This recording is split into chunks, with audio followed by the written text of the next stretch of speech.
All right, so I'm feeling a little bit feisty. I want to share with you the two things that I am noticing as a recurring trend in new entrepreneurs who have an idea, they want to go build a business. Specifically, I'm seeing this a lot within software, within apps and app development.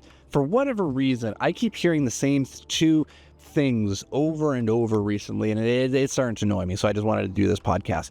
The first is when I ask people who are first stepping into their, the entrepreneurial journey, and they're like, I want to build this thing, I have this core skill, I can go build this thing to serve these people, and I say, great, okay, what's separating you from that goal right now? What are the roadblocks between you and where you're trying to go?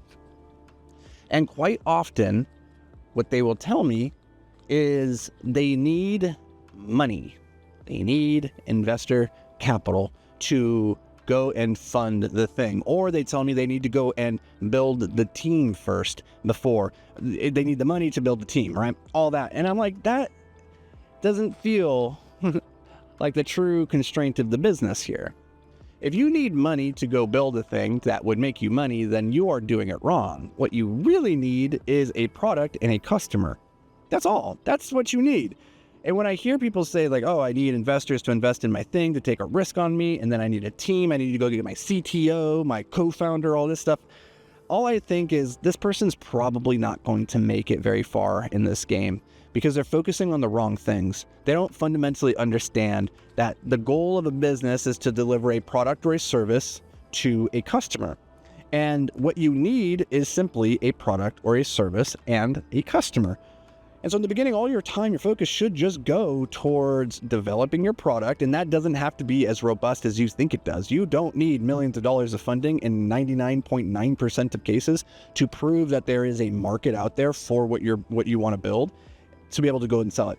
And in many cases, you can pre-sell the idea of the product to prove the viability of what it is that you want to build. But when I talk to people, new entrepreneurs, they never talk about that. They're never like, you know what? I went out, I had this idea, so I went and I pre-sold it to 100 people to prove that there's the concept there. I collected this money that I'm going to use to then go fund the development for the next month, and then we're going to bring this to the market, a little MVP, and then we're going to expand from there. They never say that stuff, or at least when they do say that, it's a sure sign that they're going to succeed because they understand the theory of constraints and they're focusing on the right part of the machine. Now, the other part, I have this other guy this morning that I was talking to, very similar, except they already have the MVP. They already have some beta users in their program and their product or service, and people are giving them feedback. I'm like, awesome. What's stopping you or slowing you down from taking that and going, getting more users now? You already have some users. Why not go get more users,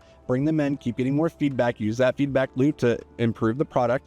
And it's a positive cycle.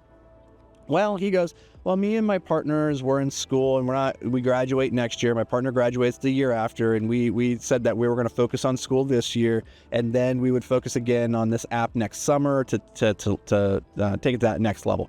So they used this summer to hack together this thing, prove a little bit of a use case and get some users. And now they're going to take the year off, pick it back up next summer, and then he's going to pick it up the summer after that when his co-founding partner finally graduates. So 2 years from now, you can expect this product or service that they've been working on to finally come to market. And I'm like, dude, I love that you're focused on the education in the school. Cool. I love that you built this thing and that you've proven that there's a little bit of demand for it. But like, you're twisted if you think that you're going to be able to sit on this for the next 2 years and be able to pick it up and find success with it. Because the truth is, in business, momentum is everything. Doesn't matter how great your idea is. If you move with enough momentum, you can take a bad idea and you go pretty far with it. But if you have a great idea, but you don't move towards it with enough momentum, with enough initiative and intention, it will die. It will die on the vine every single time. And I will tell you, in the fast-pacing world of software, of apps, of programs, 2 years is too long. By the time they get around to this project, it's going to be dead. And I just told him that. I was like, hey, you know what? Maybe that's not the priority for you. Maybe this isn't actually that important of a thing and it's just a side hustle, which case, totally cool. But just understand, if this is actually truly important to you and you think that you want to make this business work, you need to run at it hard right now. You need to be running at it as hard as you possibly can every single day right now. Because if you wait, it won't work. I promise you that. It will die. And so I wanted to share those two things with you, not because I think you're going to fall into those traps and that you think you need money and resources to go build the thing and prove the viability of your concept, or because I think you're not moving with enough initiative or momentum. I just know that the majority of entrepreneurs out there, not you, out there in the world, they're not listening to this podcast. They're not like us. They're not awesome. They are making the fundamental mistake. But you're not. And so to make sure that we definitely 100% don't make this mistake, we need to analyze what we're doing, right? It's not enough just to say, oh, they're doing it wrong and I'm doing it right. We need to take what they're doing wrong and ask ourselves, okay, where are some of the glimpses of what they're doing seeping into what I'm doing? A little bit of critical thinking, a little self-reflection. So take a moment and ask yourself, where is it that I believe I am lacking resources rather than resourcefulness? That's the first one. Second, ask yourself, where am I not moving with enough intention, with enough intensity?